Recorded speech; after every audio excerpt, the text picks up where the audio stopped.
Yo, what's up? It's your boy, Yungwave, Big Twin, Nasty Rip, Live Rip, Street Man is in the house, Street Kingdom South Africa in the building. You know how it is, Krump up, man. So yeah, this is a clip that I'm doing for the Krump community, our local Krump community, Africa as a whole. I'm gonna speak about a few things. First, I'm gonna start with the growth of the movement, like how the style has changed in the past years and the influence that impacted the change within the style in Africa. So where Krump is right now in Africa is at the point where guys have more exposure. Let me put it that way. They have more exposure to YouTube and social network where they get access to different Krump footage, mostly overseas.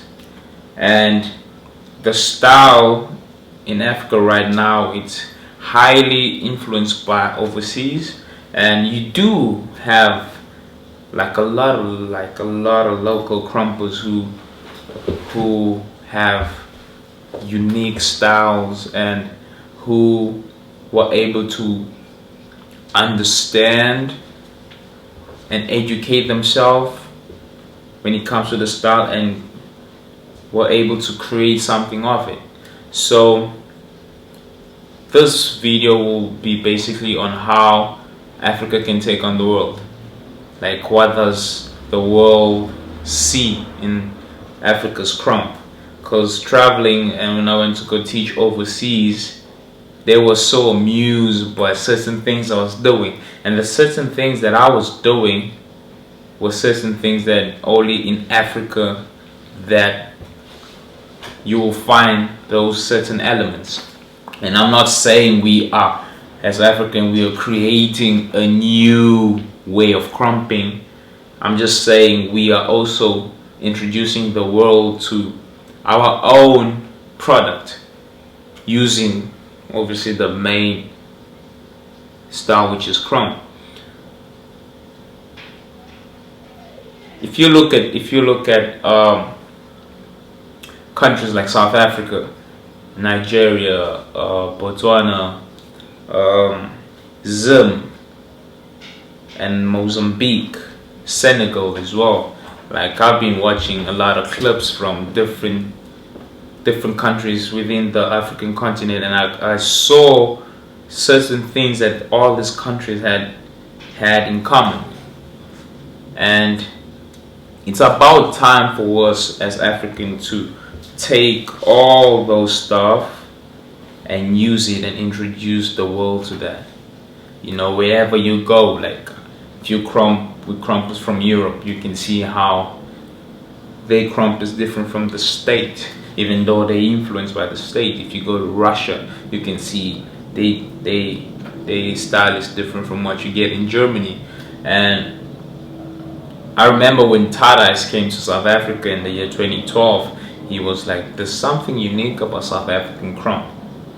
And what he loved about South African Krump, he says South African Krump reminded him of the raw, reminded him when him and Mio created Krump, the feeling that they had, that raw feeling of real buckness. So he said that was one of the elements that he hardly saw in other countries which he has visited in the past.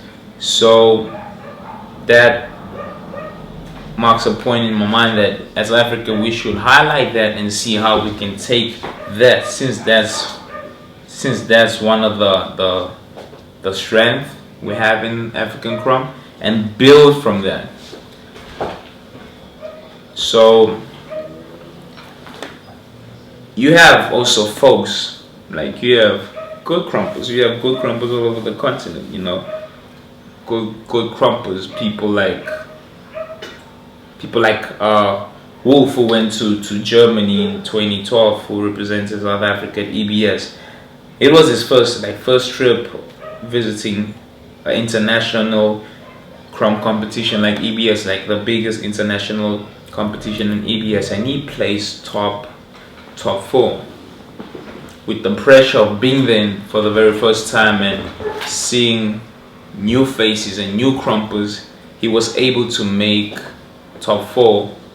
That tells me a lot about our local people. That tells me that we do have talent out here. And before that trip, he was actually not relevant in South Africa before that, and he popped out of nowhere. So that told me that there are people out there who are actually buck but don't get the credit they deserve, or they are not appreciated by the Krump community. And that's one of the main things myself and Krumpers within crews like Street Kingdom South Africa, we trying to overcome, like that you can be from South Africa, you can look at overseas Krumpers as inspiration, but yet that does not stop us from taking over, expanding internationally, having local Krumpers like myself, for example, going overseas and teaching workshops and judging dance competitions along other international Krump dancers. That just puts Africa on the map, that we are out here, we also put in work. Because you get a lot of good guys out here who have the talent, but they don't have the, you'll say, resources for them to like expand their talent or to exploit and stuff like that. But that should still not stop us from doing that. And a lot of folks been inboxing me, asking me a lot of questions on social network on like, how do you as a South African or African Krumper expand yourself to be appreciated worldwide? That comes in, like, that happens when you realize, first of all, what the world is missing. Look at the Krump world and see what does the Krump world have that Africa doesn't have. What you can introduce, because if I asked myself, I got booked to go judge and teach a workshop among different type of Krumpers who've been teaching and who've been traveling more than I do. So if I go to places where in the previous years they already had like special guests who come teach workshop, if I go there, what am I going to teach them? Will I teach them a stomp that they already know? Will I teach them a chest pose that they already know? Will I teach them stuff that was already taught like 4 or 5 times? That was one of the pressures I had. But when I went there, I was able to teach them something they were not really exposed to. And I honestly will say this, and I'll say this. Like, if you watch African dance in general, there is no one in the world who have style and groove like us. No one in the world. I promise you, there is absolutely no one in the world who can move and groove like Africans. No one. Why can't we use that to our advantage?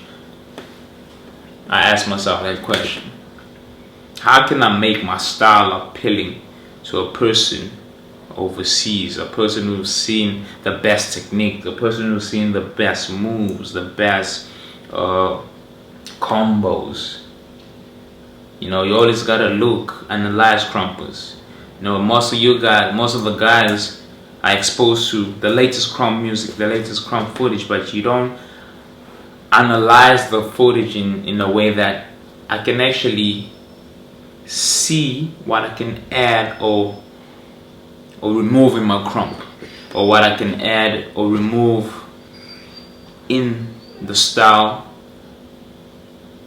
So start doing that. Like, analyze both locally and international footage and see what you can bring forth that you think the world will find appealing.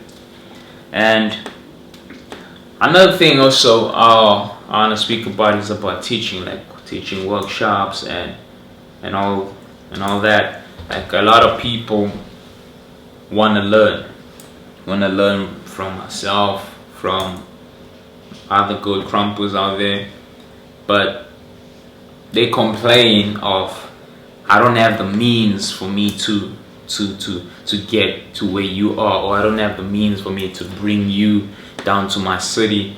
And this is what I have to say. Like, I made sure I wanted to know Krump and understand Krump.